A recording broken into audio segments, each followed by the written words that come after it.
So the world is not outside of us. It just appears like that. I grant you it does.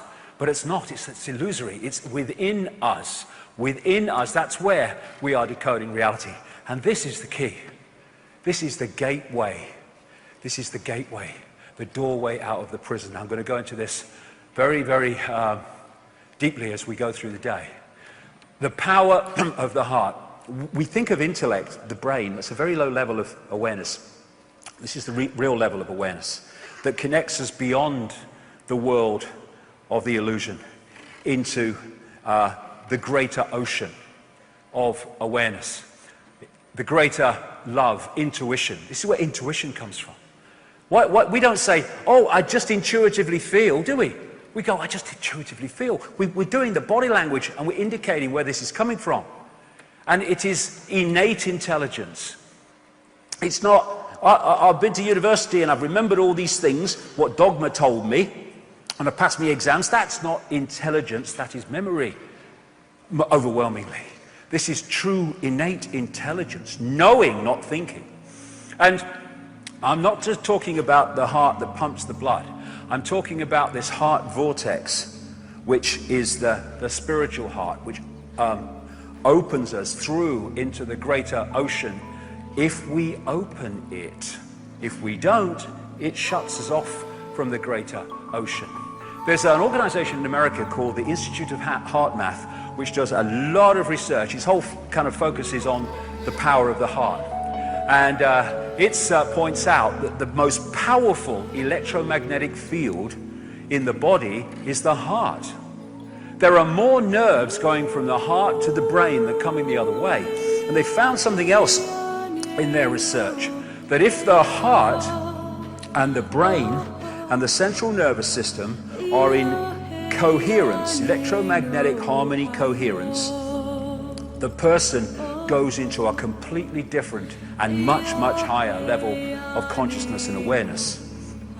If that coherence is broken with incoherent resonance, then you come out of that high state of consciousness into a lower state of consciousness. I've just described one of the greatest mechanisms and goals of this global conspiracy, because this is the heart resonance, coherence, when people are in a state of appreciation, of love. This is their incoherence when we're in a state of frustration, of fear, of anger, of resentment. And look at the society that we have had structured for us by the crazes that run it. It is a factory, a global factory of all the emotional states that knock us into heart incoherence and thus hold us down in a lower level of consciousness. That's why it's done. The Institute of Heart Math said this: there is also new data suggesting that the heart's field is directly involved in intuitive perception beyond mind through its coupling to an energetic information outside the bounds of space and time. Yes, outside the walls of the illusion.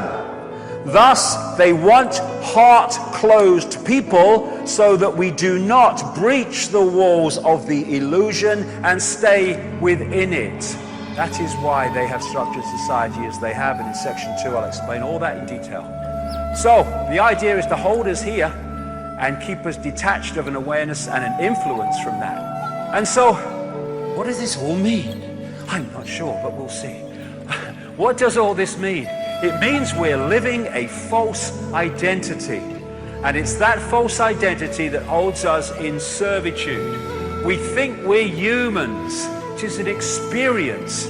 What we are is infinite awareness having that experience. And once we self-identify with the experience instead of with I am all that is ever can be, then we're pulled into the matrix, we're pulled into the illusion, we're pulled into enslavement. You can see on the lower levels of the greater self now, there's technology that can capture these energy fields. And of course, near-death experiencers who've left the holographic level have experienced some of these other levels that I'm talking about, and some of these other states beyond the illusion.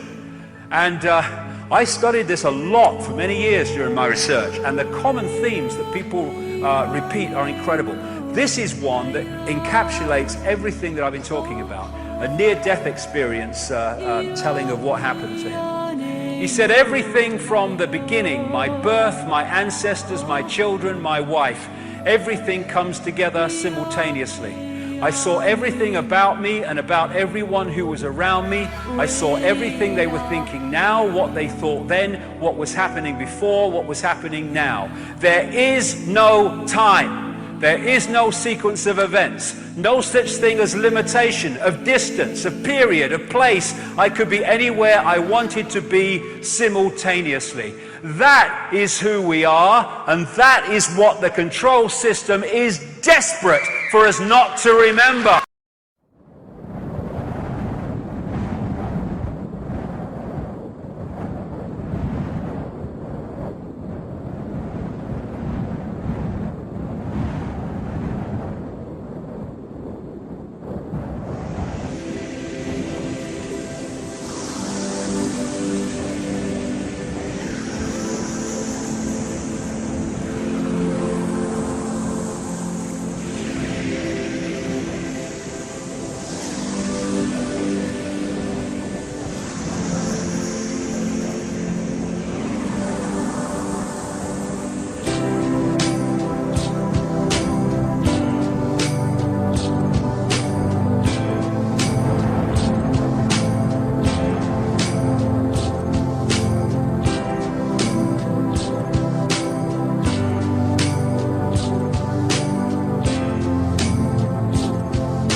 is a road in the hearts of all of us, hidden and seldom traveled, which leads to an unknown, secret place.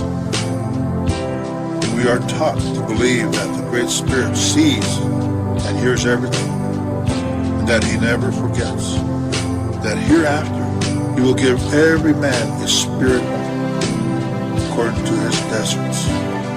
O Great Spirit, whose voice I hear in the winds, and whose breath gives life to all the world, hear me, I am small and weak. I need your strength and wisdom. Let me walk in beauty and make my eyes ever behold the red and purple sunset.